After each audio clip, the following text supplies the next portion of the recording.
नमस्कार। आज हम एक काफी चर्चित कंपनी पर बात करने वाले हैं, ओला इलेक्ट्रिक मोबिलिटी। जी हाँ। हमारे पास एक यूट्यूब चैनल है, हिमालयन स्टॉक गुरुकुल।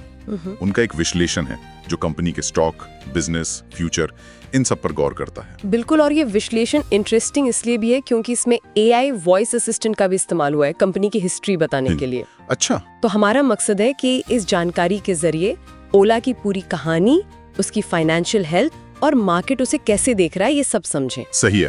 तो चलिए शुरू करते हैं।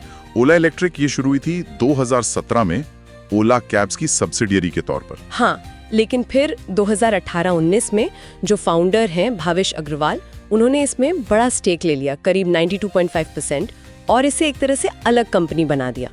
और शुरू में इनका लक्ष्य बड़ा था, 2022 तक 10 लाख इलेक्ट्रिक गाड़ियां बनाने का। 10 लाख? हाँ, और इसके लिए फंडिंग भी उठाई उन्होंने। हुंडई से, किया मोटर्स से निवेश मिला। लेकिन फिर प्लान्स के साथ साथ दिक्कतें भी आई हैं। विश्लेषण में इसका जिक्र है। जी बिल्कुल, सबसे बड़ी दिक्कत बताई गई है खराब सर्विस और स्टोर्स की भारी कमी। अच्छा। सोचिए, बुकिंग्स 5 लाख से ज्यादा हो गई, गाड़ियां बिकी करीब 3 लाख, लेकिन स्टोर्स पूरे देश में सिर्फ 800। सिर्फ 800? ये तो मतलब बहुत बड़ा गैप है डिमांड और सपोर्ट इंफ्रास्ट्रक्चर में। हाँ, और इसी वजह से बहुत आलोचना हुई, मीम्स वगैरह भी बने। विश्लेषण में कॉमेडियन कुणाल कामरा का भी जिक्र है, उन्होंने भी तंज कसा था। अच्छा, हाँ। तो शायद इसी सब के चलते कंपनी ने एक बड़ा, बहुत महत्वाकांक्षी कदम उठाया है। दिसंबर 2024 तक स्टोर्स की संख्या 800 से बढ़ाकर 4000 करने का प्लान। 800 से सीधा 4000? ये तो मतलब 5 गुना का जंप है। बहुत बड़ा टारगेट है ये तो। और इस बीच नए प्रोडक्ट्स भी लॉन्च किए हैं इन्होंने। हाँ, वो क्या है? जैसे एक गिग रेंज है, S1Z मॉडल। ये बेसिकली शहरों के अंदर तंग गलियों में कम दूरी के लिए है, कम स्पीड वाला। ओके, अर्बन मोबिलिटी के लिए। जी, और इसके अलावा S1Z और S1Z प्लस मॉडल्स भी हैं। पर अब आते हैं असली मुद्दे पर। कंपनी के फंडामेंटल्स कैसे हैं, बुनियादी वित्तीय सेहत। और जहाँ तक मुझे याद है, विश्लेषण इस मोर्चे पर कुछ ज्यादा उत्साहित नहीं था। उत्साहित? बिल्कुल नहीं। आंकड़े मतलब काफी खराब बताए गए हैं। PE ratio, price to earnings, वो नेगेटिव है। नेगेटिव PE मतलब कंपनी कमा ही नहीं रही अभी। हाँ, प्रॉफिट नहीं है। जो वैल्यू इन्वेस्टिंग के हिसाब से जैसे बेंजामिन ग्राहम सिखाते हैं, ये तो बहुत ही खराब सिग्नल है। ठीक है, और फिर है ROCE, return on capital employed, यानी कंपनी ने जो कुल पैसा लगाया है कारोबार में, उस पर कितना रिटर्न कमा रही है, वो है -32%। -32%? अरे बाप रे। हाँ। इसका मतलब तो ये हुआ कि जो पैसा लगाया वो भी घट रहा है। बिल्कुल, जबकि अच्छी कंपनियों से उम्मीद होती है कि ROCE कम से कम 15% से तो ऊपर हो। सही। इसी तरह ROE, रिटर्न ऑन इक्विटी, वो भी नेगेटिव।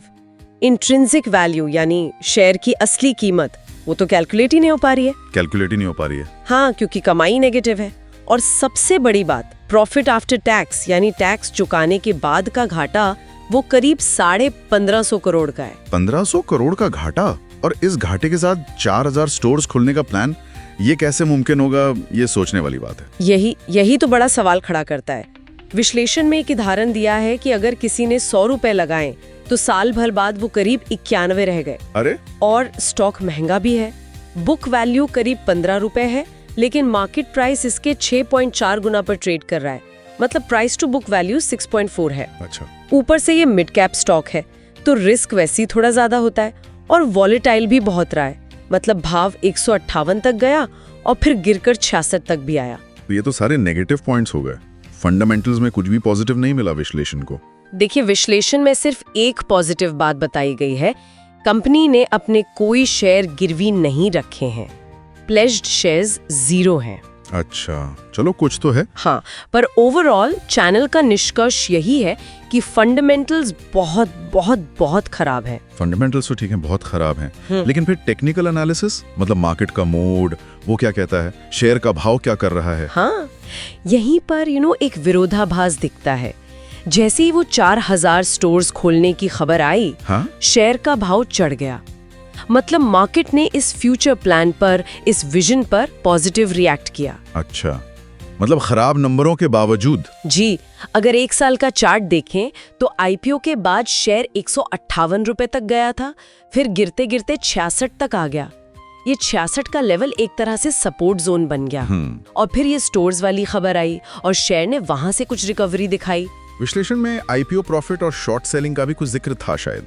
हाँ, ये बताया गया था कि कैसे आईपीओ में जिन्होंने पैसा लगाया उन्होंने शुरुआत में अच्छा पैसा बनाया और बाद में जब शेयर गिरने लगा तो कुछ लोगों ने शॉर्ट सेलिंग करके, यानी शेयर गिरने पर दाव लगाकर पैसा कमाया। तो मतलब एक तरफ तो बेहद कमजोर फंडामेंटल्स, कंपनी घाटे में, हाँ, सर्विस की दिक्कतें, हाँ, और दूसरी तरफ भविष्य का एक बड़ा सेक्टर है ईवी, ग्रीन एनर्जी, हाँ, और कंपनी बड़े बड़े प्लान बना रही है, जैसे 4000 स्टोर्स। सही कहा। और विश्लेषण ने इसी स्थिति की तुलना टाटा मोटर्स के पुराने दिनों से की है। टाटा मोटर्स से कैसे?